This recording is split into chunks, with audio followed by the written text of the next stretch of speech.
दिल्ली में जल्द ही निगम चुनाव होने वाले हैं, जिसे लेकर सभी राजनीतिक पार्टियों द्वारा जगह जगह कार्यक्रम आयोजित किए जा रहे हैं और इन सभाओं में उद्घाटन समारोह से लेकर जनसभाओं के जरिए दिल्ली की जनता का जन समर्थन जुटाने का प्रयास किया जा रहा है और सभी नेताओं और राजनीतिक दलों में अपने अपने काम गिनवाने की होड़ भी शुरू हो गई है। वहीं सभी भावी प्रत्याशी निगम में अपनी टिकट पक्की करने की जुगत में लग गए हैं।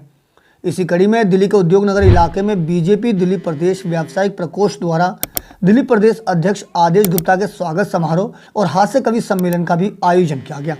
वहीं इस कार्यक्रम में बीजेपी के सैकड़ों कार्यकर्ताओं समेत कई स्थानीय नेताओं ने भी सभा को संबोधित किया और कवियों ने अपने अंदाज में विपक्ष के नेताओं और पाकिस्तान समेत समाज की तमाम कुरीतियों पर व्यंग कर सभा को बांधे रखने का काम किया, जिसके बाद कई सामाजिक संस्थाओं के पदाधिकारियों और बीजेपी के स्थानीय नेताओं और कार्यकर्ताओं ने आदेश गुप्ता को शॉल, माला और गुलदस्ते देकर स्वागत किया।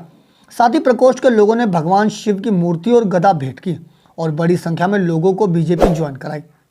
इस मौके पर आदेश गुप्ता ने सभा को संबोधित करते हुए दिल्ली के सीएम अरविंद केजरीवाल को झूठा, नौटंकीबाज जैसी संज्ञा दी और जमकर हल्ला बोला और कहा कि केजरीवाल केवल झूठ की राजनीति कर दिल्ली की जनता को ठगने का काम कर रहे हैं। उन्होंने दिल्ली में एक ऐसी फर्जी स्पोर्ट्स यूनिवर्सिटी खोल दी है जिसका कोई अता पता ही नहीं है।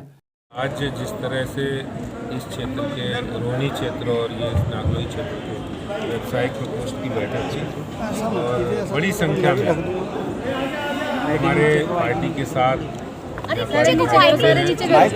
और पहले भी बीजेपी हमेशा ही व्यापारी और व्यवसायियों के साथ उनकी हर परिस्थिति में हम लोग कंधे से कंधा मिलाकर खड़े हुए हैं और हमारे प्रधानमंत्री श्री नरेंद्र मोदी जी और भारतीय जनता पार्टी की जो नीतियां हैं वो सदैव से हम व्यापारियों के साथ हैं और आज इतनी बड़ी संख्या में जो जन समर्थन हमें मिला है, जो बड़ी संख्या में आगे बढ़ चढ़कर व्यापारी भाइयों ने बीजेपी का हाथ थामा है और हमने उनका हाथ थामा है।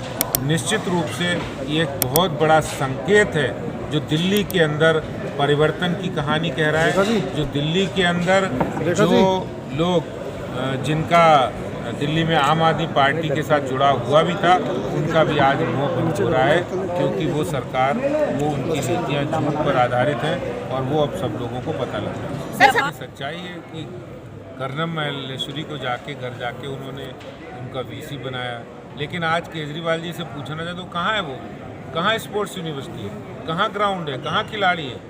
तो ऐसी झूठी घोषणाएं करना कृपा करके केजरीवाल जी बंद करें। दिल्ली की जनता सब जान रही है। और बीजेपी दिल्ली प्रदेश व्यावसायिक प्रकोष्ठ के अध्यक्ष नरेश ऐरन ने सभी अग्र समाज के लोगों और सभी छोटे बड़े व्यापारियों से बीजेपी के साथ जुड़ने की अपील की और कहा कि अग्र समाज लोग शुरू से ही बीजेपी से जुड़े रहे हैं।